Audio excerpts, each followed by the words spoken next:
জুবিন গাৰ্গৰ এই যিটো গোটেই ঘটনা ইয়াৰ লগে লগে সমগ্ৰ অসমৰ ৰাইজে বা উত্তৰ পূৰ্বাঞ্চল বা সমগ্ৰ পৃথিৱীৰ জুবিন গাৰ্গ ডাঙৰীয়াক ভাল পোৱা তেওঁৰ আৱেগৰ লগত সংপৃক্ত হৈ থকা প্ৰত্যেকেই কৈছে যে গোটেই ঘটনাটোৰ লগত এটা ৰহস্য জড়িত হৈ আছে।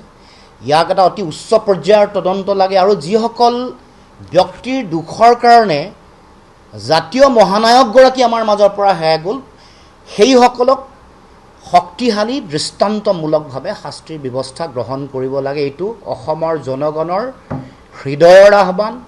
এইটো সমগ্ৰ পৃথিৱীত জুবিন গাৰ্গ ডাঙৰীয়াক ভাল পোৱা প্ৰতিগৰাকী মানুহৰ সকলোৰে এইটো এটা সকলোৰে দাবী। গতিকে আজি আমি দেখিছোঁ যে CIDৰ তদন্ত দিয়া হৈছে আৰু তাৰ পাছত ৰাইজে কৈছে যে তাতোকৈ উচ্চ পৰ্যায়ৰ তদন্ত হ'ব লাগে।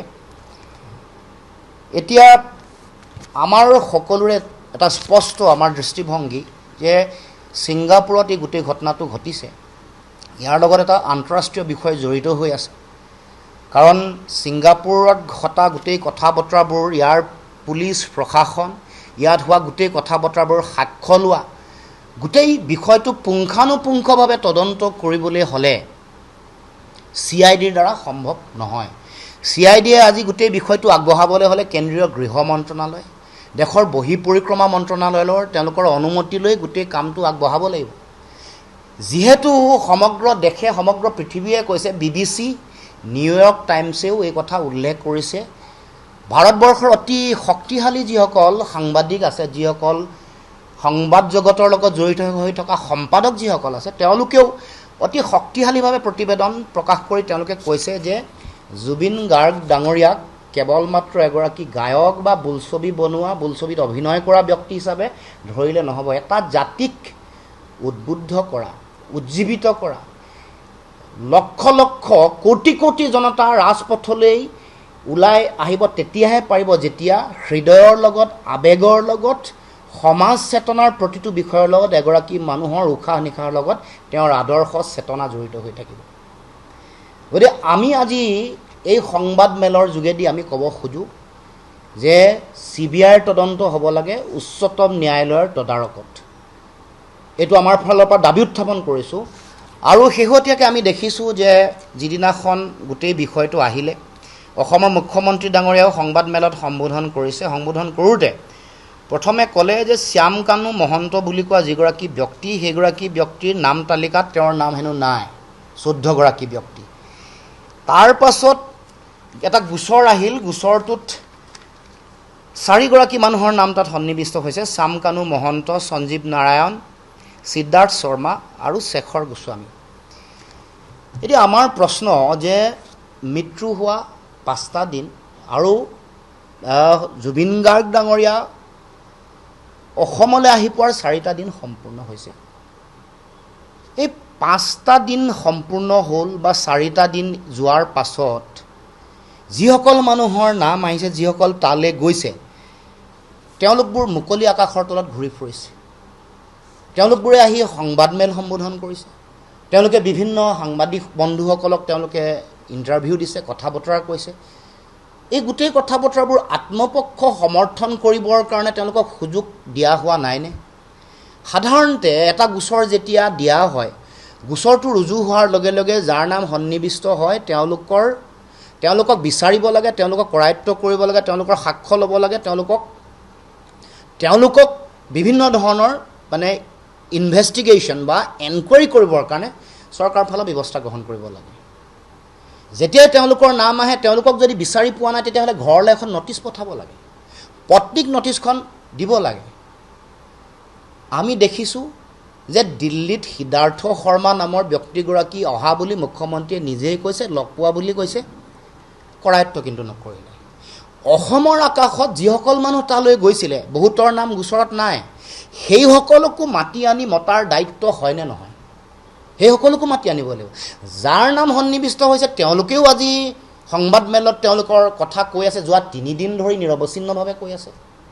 আজিও কোনোবাই সংবাদমেল দিবলৈ ওলাইছে। এইটো কেনেকুৱা ধৰণৰ কথা? তাৰ মানে মুখ্যমন্ত্ৰীৰ লগত ঘনিষ্ঠ সম্পৰ্ক থকাৰ সুবাদতে মুখ্যমন্ত্ৰীৰ নিকট, মুখ্যমন্ত্ৰীৰ ঘনিষ্ঠ আৰু মুখ্যমন্ত্ৰীৰ পাকঘৰৰ মানুহ হোৱাৰ কাৰণেই এইসকল ব্যক্তি হাৰি গৈছে নেকি, এই প্ৰশ্ন আমি উত্থাপন কৰিব খুজিছোঁ। এইটো আমি জানিব খুজিছোঁ, অসমৰ ৰাইজে জানিব খুজিছে এই 4 দিন বা 3 দিন বা এই 5 দিন কিয় বিলম্ব কৰা হৈছে, ইয়াৰ কাৰণ কি, আৰু তেওঁলোকক কিয় কৰায়ত্ব কৰা হোৱা নাই, তেওঁলোকক কিয় চাওক জানিব, এইটো সকলোৱে জানে, আপোনালোকেও আইন জানে, আমিও জানো। যেতিয়াই কাৰোবাৰ অভিযোগ, কাৰোবাৰ বিৰুদ্ধে অভিযোগ আহে, অপৰাধী বুলিতো এতিয়াও হোৱা নাই, কিন্তু অভিযোগ যিহেতু আহিছে, সকলো ৰাইজৰ সন্দেহ আছে, তেওঁলোকক ধৰিব লাগে। যেতিয়াই সময় পাব, সুযোগ পাব, তেতিয়াই সাক্ষ্য লুকুৱাব, তথ্য প্ৰমাণ লুকুৱাব, কথা সলনি কৰিবলৈ সময় পাব, ন্যায়াধীশৰ লগত আলোচনা কৰিবলৈ সুযোগ পাব।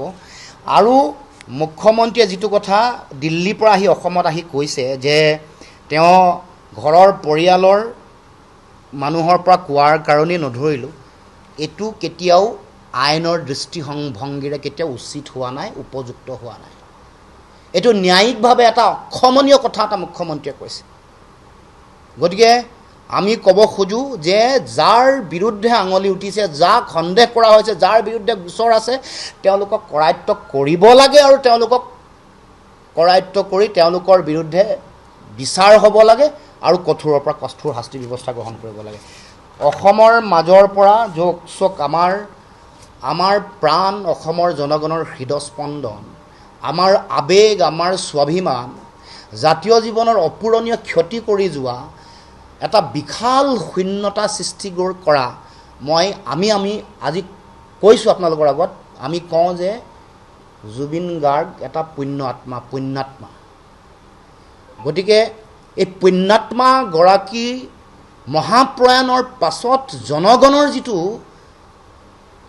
স্বাভাৱিক যিটো আহ্বান, যিটো দাবী, এইটো মুখ্যমন্ত্ৰীয়ে কিয় কথাটো গুৰুত্ব দিয়া নাই, এইটো কিয় তাৎক্ষণিকভাৱে কাৰ্য ব্যৱস্থা ৰূপায়ণ কৰা নাই।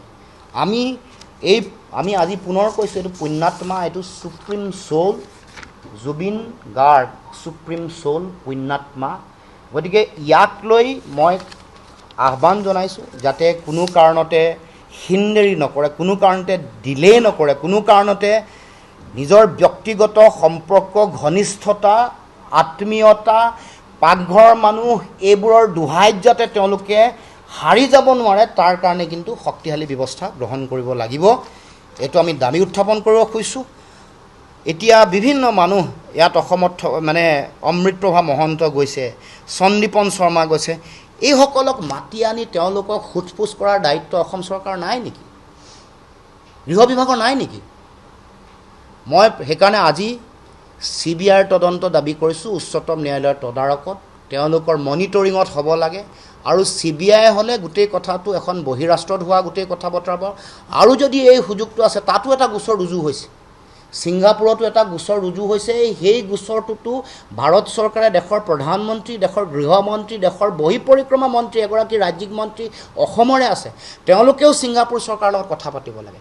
তেওঁলোকৰ লগত কথা পাতি তাত ঘটনাটো যিহেতু হৈছে, প্লেচ অফ অকাৰেঞ্চ বুলি যিটো কয়, য'ত ঘটনাটো ঘটিছে, যিখন সাগৰত হৈছে, যিটো দ্বীপৰ কাষত হৈছে, যিখন য়ৰ্টত তেওঁলোক উঠি গৈছিলে, যোনে য়ৰ্টখন বুক কৰিছিলে, বুক কৰি যোনে টকা দিছে, যোনে লগত লৈ গৈছে, যোনে লগত খাইছে, যোনে লগত তেওঁলোকক সাঁতুৰিবলৈ তেওঁক কৰিছে, সকলো মানুহ ইয়াত তদন্তৰ আওতালৈ আহিব লাগিব, কোনো এগৰাকী বাচি যাব নোৱাৰে। এইটো স্পষ্ট কথা। অসমীয়া মানুহৰ, অসমীয়া জাতীয় জীৱনৰ আৱেগ, জুবিন গাৰ্গ ডাঙৰীয়াৰ এই মহাপ্ৰয়াণক লৈ কোনেও লৰা ধেমালি কৰিব নোৱাৰিব, আৰু কৰিবলৈ দিয়া নহ'ব, স্পষ্ট কথা। আৰু তৃতীয় এটা গুৰুত্বপূৰ্ণ বিষয়, এইটো মই উত্থাপন কৰিছোঁ, চৰকাৰকে আহ্বান জনাইছোঁ। আপোনালোকেও বিভিন্ন সময়ত বাতৰি পৰিৱেশন কৰিছে, জুবিন গাৰ্গৰ মৃত শৰীৰটোত যেতিয়াই চাইছে যে নীলা, উঠছ নীলা, তেওঁৰ ভৰিৰ আঙুলি, বুঢ়া আঙুলি পিটিকি দিওঁতে নীলা হোৱা, বা বিভিন্ন ভৰিৰ তলুৱা পিটিকি দিওঁতে নীলা ৰং এটা দেখা পাইছে। আমি সেইকাৰণে চৰকাৰক আহ্বান কৰিছোঁ যে আপোনালোকে এতিয়া চিতাভস্ম সংগ্ৰহ কৰিছে, তাত নিশ্চিতভাৱে তেওঁৰ হাড়, অস্থি পাব, 2 এটুকুৰা অস্থি যাতে সংগ্ৰহ কৰি ৰাখে আৰু ফৰেনচিক লেবৰেটৰীলৈ যাতে পঠায়। সাধাৰণতে নীলা যেতিয়া হয় তেতিয়া তাত কোনোবাই পয়জন দিয়াৰ পূৰ্ণ সম্ভাৱনা থাকে মানে বিষ পান কৰা পৰিকল্পিতভাৱে বিষ দিয়া শৰীৰ নীলা হয় সাধাৰণতে এনেকৈ নীলা হোৱা শৰীৰ লিড LEAD লিড বুলি যিটো কয় সেই লিড নামৰ বিষাক্ত ৰাসায়নিক পদাৰ্থবিধৰ উপস্থিতিৰ কথা গম পোৱা যায় সেইকাৰণে মই এইটো বস্তু ফৰেনচিক লেবৰেটৰীলৈ পঠাব লাগে সংগ্ৰহ কৰিব লাগে হাড় কেইটুকুৰামান আৰু স্পেক্ট্ৰস্কপি যদি কৰে ধৰা পৰিব কাৰণ কোনটো পৰ্যায়ৰ লিডৰ কোনটো পৰ্যায়ৰ ৰেডিয়েশ্যনৰ গোটেই কথাটো হাড়ত যেতিয়া স্পেক্ট্ৰস্কপি কৰিব এই কথাটো ধৰা পৰাৰ পূৰ্ণ সম্ভাৱনা আছে মোতকৈ বেছি জানিব যিসকল বিশেষজ্ঞ আছে কিন্তু মই ভাবোঁ কাৰণ আপোনালোকে জানে যে 1821 চনত যেতিয়া নেপোলিয়ান ঢুকাইছিলে নেপোলিয়ানৰ চুলিৰ নমুনা সংগ্ৰহ কৰি ৰখা হৈছিলে সন্দেহ কৰা হৈছিলে যে নেপোলিয়ানক হত্যা কৰিছে পৰিকল্পিতভাৱে আৰু পিছত আৰ্ছেনিক তেওঁৰ চুলিত উপস্থিতি প্ৰমাণ পাইছে গতিকে মই মুখ্যমন্ত্ৰীক বিষয়টো যিহেতু অভিযোগ আহিছে আপোনালোকে যিহেতু আমাৰ গুৱাহাটী চিকিৎসা মহাবিদ্যালয়ত দ্বিতীয় পোষ্টমৰ্টেম কৰিলে চুলিৰ নমুনা সংগ্ৰহ কৰিছে নাই এই কথাও মই খবৰ ল'ব খুজিছোঁ জনাব লাগে ৰাইজক অসমৰ ৰাইজক জনাব লাগে যে চুলিৰ নমুনা ৰাখিছে নাই কাৰণ অপৰাধ অনুসন্ধান শাখা বা বিভাগে যেতিয়া এনেকুৱা ধৰণৰ মানে হত্যা কৰা বা এটা অকাল মৃত্যুৰ কথা যেতিয়াই আহে এইবোৰ মেজাৰ্ছ ল'ব লাগে আমি অসমৰ ৰাইজে জানিব খুজিছে যে জুবিন গাৰ্গ ডাঙৰীয়াৰ চুলিৰ নমুনা সংগ্ৰহ কৰা হৈছে নাই অস্থি এতিয়াও আছে অস্থি পঠাব পাৰিব আৰু প্ৰয়োজনীয় কিছুমান নমুনা ল'ব লাগে এইবোৰ লৈছে নাই কাৰণ এবছৰ দুবছৰ নহয় 5 বছৰ 7 বছৰ বা 3 বছৰৰ কথা পিছত এইবোৰ কথা ধৰা পৰে যেন নেপোলিয়ানৰ কথাটো ধৰা পৰিছিলে গতিকে এইখিনি মই মোৰ মনলৈ অহা কথা যদিও অতি আৱেগিক দিন কিন্তু তথাপিও এই যিটো ঘটনা ঘটিছে এই যিটো মানে গোটেই অসমৰ সমগ্ৰ জনগণক শোকস্তব্ধ বাকৰুদ্ধ কৰি দিয়া যিটো আমাৰ মহানায়কৰ মহাপ্ৰয়াণৰ যিটো সংবাদ বা যিটো বিষয় এই বিষয়টোক আগন্তুক দিনসমূহত অসমৰ ৰাইজে জনগণে ন্যায় পাবই লাগিব আমি অসমৰ ৰাইজে ন্যায় বিচাৰিছে জুবিন গাৰ্গ নামৰ যিটো সত্তাৰ কেতিয়াও মৃত্যু হ'ব নোৱাৰে মৃত্যু জিনাৰ গান গাই জুবিন দা অপৰাজেয় অমৰত্ব প্ৰাপ্তি হৈছে মৃত্যু জিনিছে অপৰাজেয় এই মৃত্যু আৰু তেওঁ অমৰত্ব প্ৰাপ্তি হৈছে গতিকে আমি ন্যায় পাবই লাগিব অসমৰ ৰাইজে জুবিন দাক ভাল পোৱা প্ৰতিগৰাকী ব্যক্তিয়ে ন্যায় পাব লাগিব আৰু এটা বিষয় আমি দেখিছোঁ এই বিষয়টো খুব গুৰুত্বপূৰ্ণ বিষয়ৰ কাৰণে সিদ্ধাৰ্থ শৰ্মা কোন হয়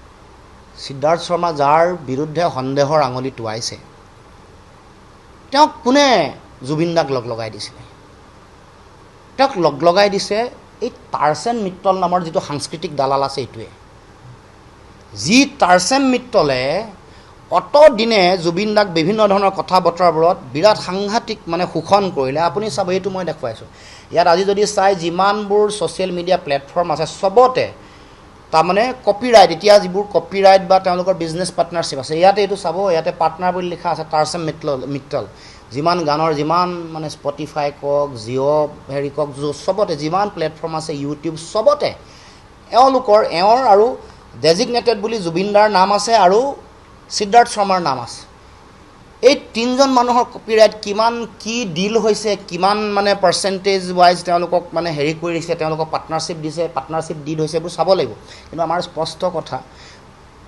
মহানায়কৰ মহাপ্ৰয়াণৰ পিছত এইসকল দালাল টাৰ্চেন মিত্তল সিদ্ধাৰ্থ শৰ্মা এইসকলে আকৌ পিছত ন্যায়িক মজিয়ালে নিয়ে কামটো ওলমাই দিব পাৰে হেং কৰিব পাৰে গতিকে অসমৰ ৰাইজৰ ওচৰত সেইসকল জবাবদিহি হ'ব লাগিব আৰু কোনো কাৰণতে অসমৰ জনগণে বিচৰা নাই যে এনেকুৱা সাংস্কৃতিক দালাল কিছুমানে এই জুবিন গাৰ্গ নামৰ সত্তাটোক ব্যৱহাৰ কৰি যি দালালি কৰিলে যি অপৰাধ কৰিছে জাতীয় অপৰাধ কৰিছে সেই সকলকো তদন্তৰ আওতালৈ আনিব লাগে অকল সিদ্ধাৰ্থ শৰ্মাতে সীমাবদ্ধ ৰাখিলে নহ'ব মুখ্যমন্ত্ৰীক ক'ব খোজোঁ এই টাৰ্চেন মিত্তলক অসমৰ মুকলি আকাশত কোনে দপদপাই ঘূৰি ফুৰিবলৈ দিছে তেওঁলোকে জুবিন গাৰ্গ ডাঙৰীয়াক আজি নি এই অৱস্থা কৰিলে তেওঁলোকৰ পৰিচন্নতাতে আৰু এইবোৰ দেখা পাব এই কপিৰাইট বিভিন্ন কথা বতৰা টাৰ্চেন মিত্তল সিদ্ধাৰ্থ শৰ্মা এইবোৰ বনিয়াই আহি আমাৰ জাতীয় স্বাভিমান আৰু জাতীয় সত্তাটোক এনেকুৱা ধৰণৰ এটা পৰিৱেশৰ মাজলৈ ঠেলি দিলে। গতিকে মই বিনম্ৰতাৰে আহ্বান জনাইছোঁ মই দেশৰ প্ৰধানমন্ত্ৰীৰ প্ৰতি মোৰ বিনম্ৰ আহ্বান যে আপুনি দেখিছে যে অসমত কি চলিছে, অসমত জুবিন গাৰ্গৰ মহাপ্ৰয়াণত কেনেকৈ লক্ষ লক্ষ কোটি কোটি জনতা আহি এই যাত্ৰাত চামিল হৈছে। তাৰপিছত সেই কথা উপলব্ধি কৰাৰ পাছত আপুনি আপোনাৰ দায়িত্ব যিটো আছে সেই দায়িত্ব পালন কৰক। বিশেষত ইয়াৰ লগত জড়িত অপৰাধী, ইয়াৰ লগত জড়িত হৈ থকা যিসকল ব্যক্তি আছে সেইসকলক কঠোৰৰ পৰা কঠোৰতম শাস্তি দিবৰ কাৰণে ব্যৱস্থা গ্ৰহণ কৰক। CBIৰ তদন্তৰ বিষয়টো উদ্যোগ লওক, উচ্চতম ন্যায়ালয়ৰ তদাৰকৰ কথাটো গুৰুত্ব সহকাৰে লওক আৰু অসমৰ জনগণৰ এই আৱেগক প্ৰকৃত মূল্যায়ন কৰক আৰু ন্যায় দিয়ক।